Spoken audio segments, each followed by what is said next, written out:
Jesús comenzó entonces a enseñarles que era necesario que el Hijo del Hombre sufriera mucho y fuera desechado por los ancianos, los principales sacerdotes y los escribas, y que tenía que morir y resucitar después de 3 días. Esto se lo dijo con toda franqueza.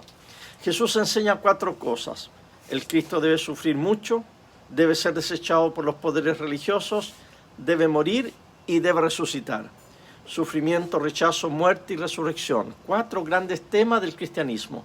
Hoy es más común hablar de la prosperidad, de evitar el sufrimiento, de dominar, de defendernos, de posicionarnos en lugares de influencia y privilegio, en vez de pacientemente entender qué significa para nosotros, los seguidores del Mesías, el sufrimiento, el rechazo y la muerte.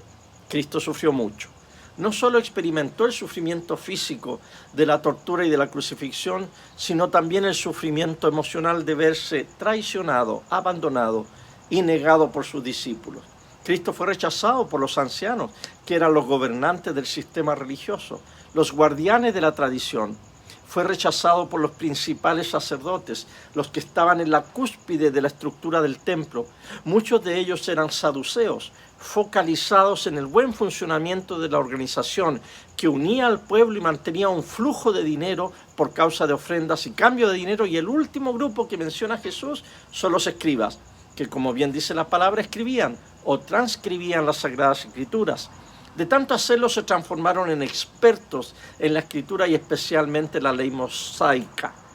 Y aquí Jesús se presenta como alguien mucho más grande que el templo. Es más, invita a destruir el templo y profetiza su destrucción, pero agrega que en 3 días lo reedificará.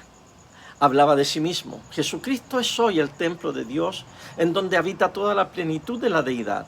La estructura religiosa debía ser mantenida a cualquier costo, al punto que Caifás, el sumo sacerdote, había dicho que era conveniente que Jesús muriera para evitar el colapso del sistema. Jesús fue desechado, como lo habían anunciado los profetas. La piedra que los edificadores desecharon, Dios la ha puesto como la piedra principal de su edificio. Jesús debía sufrir, ser desechado y morir. En cuanto a su muerte, nuestra tendencia natural en la teología de Occidente es pensar que el Padre lo mandó matar para saldar la deuda de pecado. Por no matarnos a nosotros, lo mató a él, su único hijo.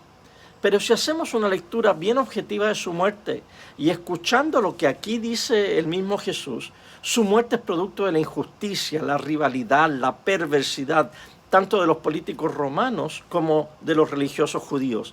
Al leer los relatos de su pasión y muerte, nos damos cuenta que todo fue injusto. Jesús pasó por un juicio fuera de la ley. Jesús fue torturado horriblemente. Jesús fue ajusticiado injustamente. Hoy podría denominarse eso un linchamiento con todas sus letras. Dice Jesús que el Cristo tiene que sufrir, ser desechado y ser muerto. Esas 3 desgracias lo llevan a la victoria final, que es la resurrección. La verdad es que Dios podría habernos salvado de cualquier manera que Él hubiese querido. ¿Por qué entonces eligió salvarnos por medio de la muerte de su Hijo mediante la atrocidad de la crucifixión? He aquí un misterio maravilloso.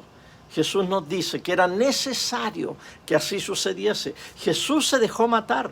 El Padre no lo obligó, Él de su propia voluntad entregó su vida para que la cruz se transformara en el eje del amor, expresado en el perdón que vuelve a fundar este mundo en una nueva creación, rescatándonos de la violencia, la extorsión, la tortura, el abuso.